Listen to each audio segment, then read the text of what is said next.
এবার বদলার হুঁশিয়ারি তৃণমূল বিধায়কের। লাভলি মৈত্রের বিতর্কে রীতিমতো মন্তব্যে বিতর্ক এবং সায়ন সুজনের নাম করে রীতিমতো তিনি কটাক্ষ করেছেন এবং বদলার হুঁশিয়ারি দিয়েছেন তৃণমূল বিধায়ক লাভলি মৈত্র। কি বলেছেন শোনাবো।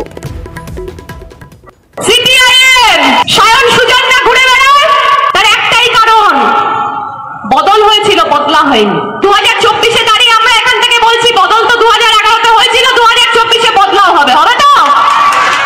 হবে তো? মমতা বন্দ্যোপাধ্যায়ের দিকে যদি আঙ্গুল কেউ তোলে, সেই আঙ্গুল কিভাবে নামাতে হয় আমরা খুব ভালো জানি। আমরা শান্ত আছি, কিন্তু আমরা দুর্বল নই। সায়ন সুজনের নাম করে হুঁশিয়ারি দিয়েছেন, পাল্টা কটাক্ষ সিপিআইএম নেতার। ব্যক্তিগতভাবে এই আক্রমণ করাটা একটা ভালো খেললো, তাই নিয়ে কোনো সন্দেহ নেই। আচ্ছা, আমাদের বিরুদ্ধে কঠিন কথা বললে, বদলা নিলে আরজিকরের অপরাধীরা তাদের বিচার হবে তো? রাজ্যে প্রতিদিন যা ঘটে চলেছে, মানুষ বিচার চায়।